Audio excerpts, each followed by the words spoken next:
राज्याच्या राजकारणातली ही सर्वात मोठी बातमी समोर येते। विधानसभेच्या प्रांगणात एकनाथ शिंदे आणि नाना पटोलेंची भेट झालेली आहे। या दोघांनी एकमेकांना शेक हँड ही केलेला आहे। दोघांच्या गप्पाही सुरू होत्या। काहीच दिवसांआधी नाना पटोलेंनी एकनाथ शिंदेंना मुख्यमंत्री पदाची ऑफर दिली होती। त्यामुळे आजच्या या दोघांच्या हात मिळवणीचा अर्थ काय याचीच कुजबूज राजकीय वर्तुळात सुरू आहे।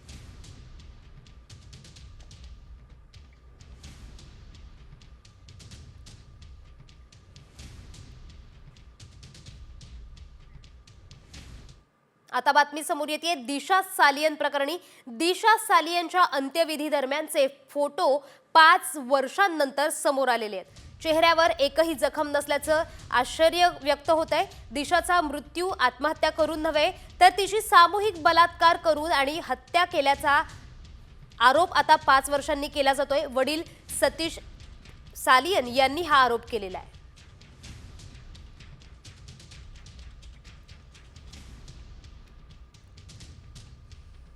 तर राजकीय कोटातून पुन्हा एक बातमी समोर येते। शिंदेंच्या शिवसेनेकडून ठाकरेंची पाठराखण करण्यात आली आहे। दिशा सालियन प्रकरणात आदित्य ठाकरेंबाबत मवाळ भूमिका का आहे असा सवाल आता उपस्थित होतोय। क्लीन चिट दिली तर चिखलफेक करणं चुकीचं, शिवसेना आमदार संजय गायकवाडांनी ही प्रतिक्रिया दिली आहे।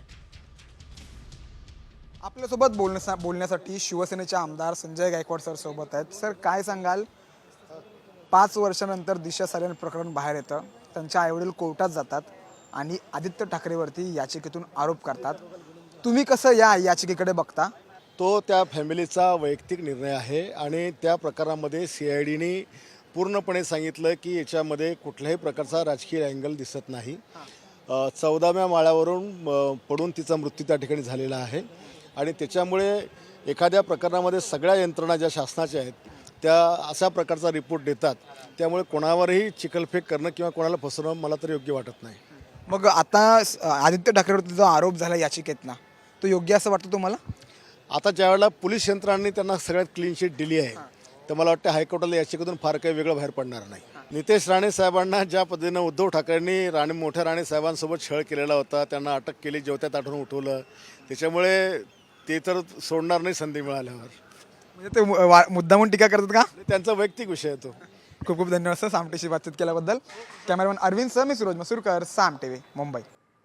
तर दिशा सालियनच्या वडिलांनी याचिका दाखल केली आहे की त्यांना करायला लावली आहे असा सवाल करत अमोल मिटकरींनी सरकारला घरचा आहेर दिलाय। औरंगजेबनंतर दिशा सालियन प्रकरणामुळे शेतकरी, सोयाबीन सारखे प्रश्न प्रलंबित असल्याचंही ते म्हणाले।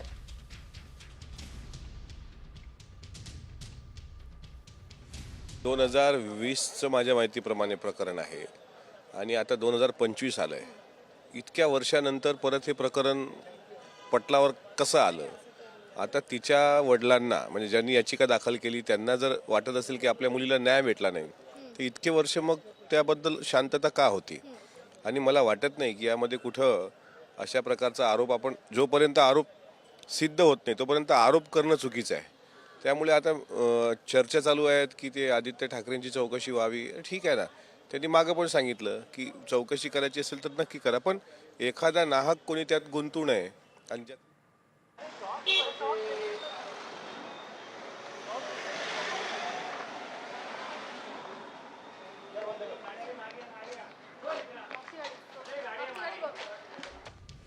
तर दिशा सालियन मृत्यू प्रकरणी नितेश राणे यांच्या भूमिकेवर प्रश्नचिन्ह उपस्थित होते। SITने समन्स करूनही भाजप आमदार नितेश राणे यांनी SIT समोर जाणं टाळले। दिशा सालियन मृत्यू प्रकरणी आदित्य ठाकरे सातत्याने आरोप करणाऱ्या नितेश राणे यांना SITने समन्स बजावलं होतं। दिशा सालियन मृत्यू प्रकरणी पुरावे आल्यास सादर करण्यासाठी पोलिसांनी नितेश राणे यांना समन्स बजावलं होतं। मात्र समन्स करूनही नितेश राणे यांनी SIT समोर उपस्थिती का दर्शवली नाही, उपस्थित न राहण्याची मागणी का केली आहे असा सवाल आता उपस्थित होतोय। तर याच संबंधित अधिकची माहिती देत आहेत आमचे प्रतिनिधी सचिन गाड। तर सचिन, काय सांगाल? SITचं समन्स नितेश राणेंना आलेलं आहे तरीही ते अनुपस्थित आहेत, तर काय अधिकची माहिती?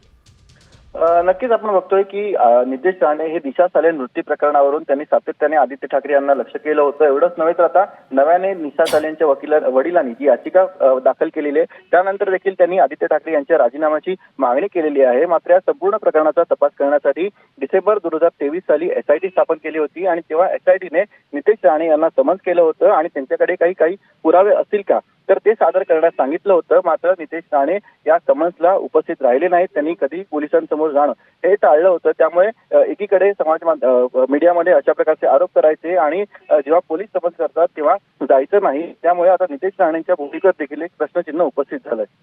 जी धन्यवाद सचिन दिलेल्या या माहितीबद्दल.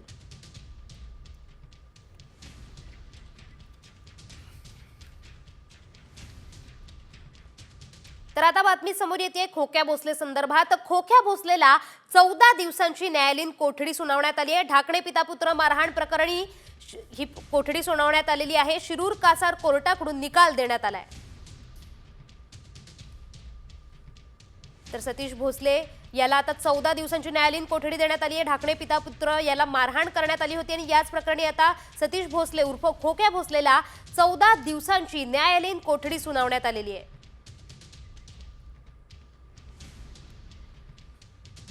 या सविस्तर बातम्यांसह वेळ झाली आहे टॉप 50 कडे वळण्याची. देशासह राज्यभरातल्या महत्त्वाच्या बातम्यांचा वेगवान आढावा. दिशाच्या मृत्यू प्रकरणी नव्याने चौकशी करा. दिशावर सामूहिक बलात्कार करून तिची हत्या करण्यात आली असा आरोप तिच्या वडिलांनी याचिकेतून केला. यात मुंबई पोलीस आणि माजी महापौर किशोरी पेडणेकर यांची दिशाभूल करून दबाव टाकल्याचा आरोपही करण्यात आला आहे.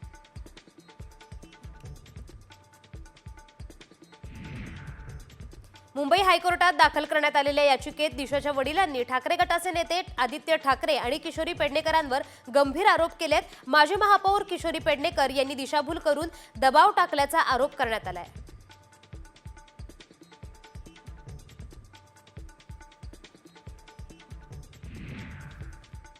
दिशा सालेन प्रकरणात माझ्याकडे कोणताही पुरावा नाही, पण त्यांच्या वडिलांनी जर तक्रार केली असेल तर चौकशी झाली पाहिजे असं मत आमदार सुधीर मुनगंटीवार यांनी व्यक्त केलंय.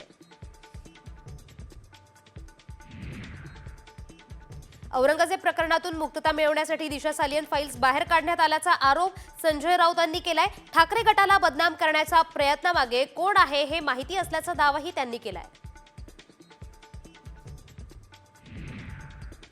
यंदाच्या अधिवेशनातच विरोधी पक्षनेता जाहीर होणार असल्याची माहिती मिळते. विधानसभा विरोधी पक्षाचा नेता हा अधिवेशनाच्या शेवटच्या दिवशी जाहीर होणार असल्याचंही समजतंय.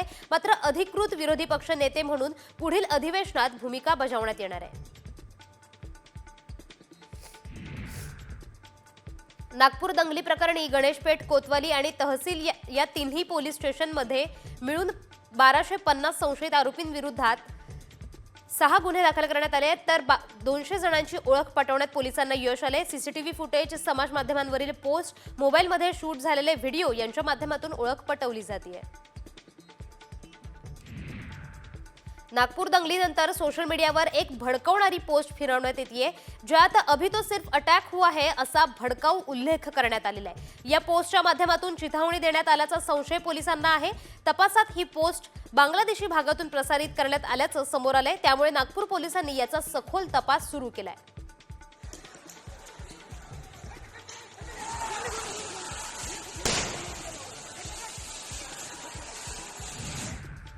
तर आता बातमी समोर येते नागपुरातून. नागपूरच्या हिंसाचारात खाजगी मालमत्तेचं मोठं नुकसान झालंय. अनेक दुचाकी आणि चारचाकी गाड्यांची सुद्धा तोडफोड करण्यात आली होती. दरम्यान दंगली झालेल्या नुकसानीची भरपाई मिळावी अशी मागणी आता स्थानिक नुकसानग्रस्त नागरिकांनी केली आहे.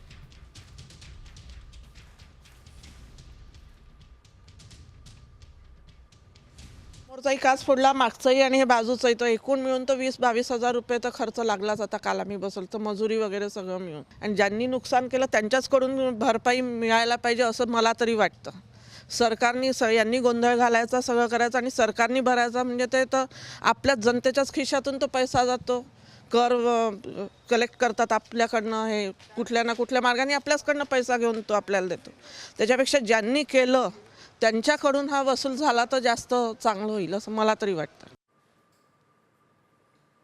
मुंबई पुण्याचा विकास आता सुसाट होणार आहे, कारण केंद्र सरकारनं मुंबईतील जवाहरलाल नेहरू बंदर ते चौक या दरम्यान ग्रीनफील्डला मंजुरी दिली आहे. 6 पदरी हा ग्रीनफील्ड महामार्ग असणार आहे. तो पागोटे गाव इथून सुरू होणार आहे आणि मुंबई पुणे महामार्गावर संपणार आहे.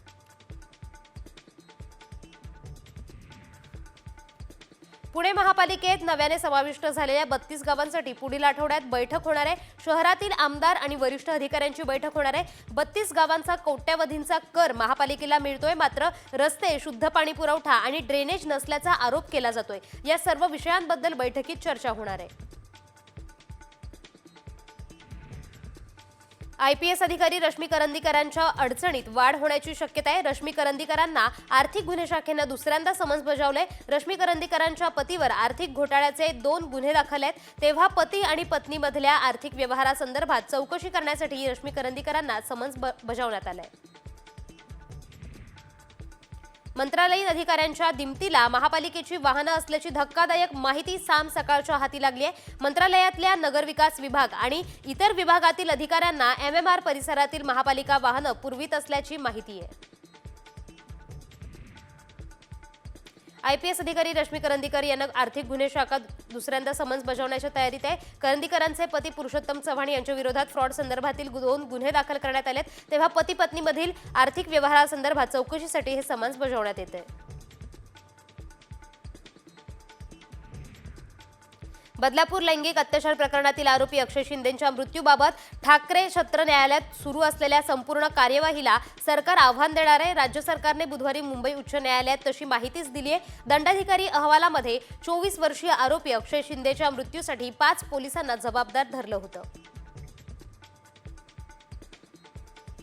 तर बीडमध्ये सातत्याने मारहाणीचे प्रकार घडतायत, अशा घटना समोर येत आहेत. त्यामुळे बीडच्या कायदा सुव्यवस्थेवर आता प्रश्नचिन्ह उपस्थित होतंय. अशीच आता एक बातमी पुण्यातून सुद्धा समोर येते. पुण्यात सुद्धा राडा झालेला आहे. पुण्यातल्या कायदा सुव्यवस्थेचा पुरता बोजावारा उडालेला दिसतोय, कारण पुण्यात रस्त्यांवर खुले आम राडे होत आहेत. आता कोंडव्यातला एक राडा समोर आलाय, ज्यात अट्टल गुन्हेगारांमध्ये हाणामारी झाली आहे. गाडी लावण्यावरून गणेश रागपसरे आणि फरहात या दोघांमध्ये राडा झालाय.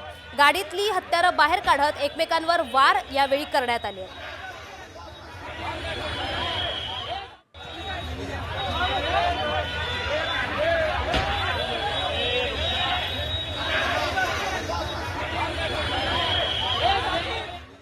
तर यानंतर देशासह राज्यभरातल्या इतरही महत्त्वाच्या आणि मोठ्या घटनांचा वेगवान आढावा घेऊया टॉप 50 मधून.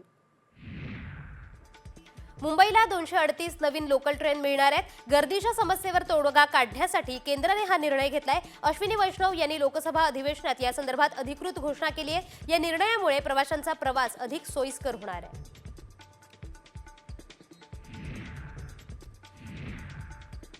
AC क्लास टास्क फोर्समुळे AC लोकलच्या प्रवाशांना मोठा दिलासा मिळालाय. मध्य रेल्वेचं AC लोकलचा प्रवास सुरक्षित बनवण्यासाठी AC क्लास टास्क फोर्सची स्थापना करण्यात आली आहे. तर अवघ्या 6 महिन्यात या पथकाने AC लोकलने प्रवास करणाऱ्या 8,735 प्रवाशांच्या तक्रारीचं निवारण केलंय.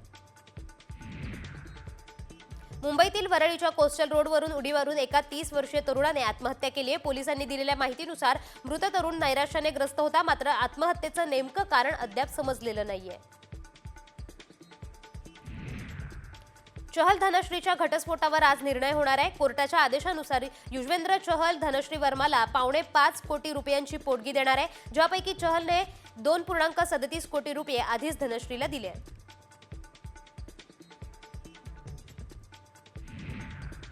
तर आता विद्यार्थी आणि पालकांसाठी मोठी बातमी समोर येते. यंदाच्या वर्षी शाळा नेमक्या कधी सुरू होणार या संदर्भातला संभ्रम आता दूर झालाय. 2025-26चं शैक्षणिक वर्ष 15 जूनलाच सुरू होणार आहे. शिक्षणाधिकाऱ्यांनीच या संदर्भात माहिती दिली आहे. तर 2025-26चं शैक्षणिक वर्ष 15 जून पासूनच सुरू होणार आहे. 5 ते 25 एप्रिल पर्यंत विद्यार्थ्यांच्या परीक्षा होणार आहे. उन्हाळा सुट्ट्यांमुळे 1 एप्रिल पासून शैक्षणिक वर्ष अशक्य आहे. CBSEच्या शाळा मात्र 1 एप्रिल पासूनच सुरू होणार आहेत. इयत्ता पहिलीच्या प्रवेशाला 2 मे पासून सुरुवात होणार आहे.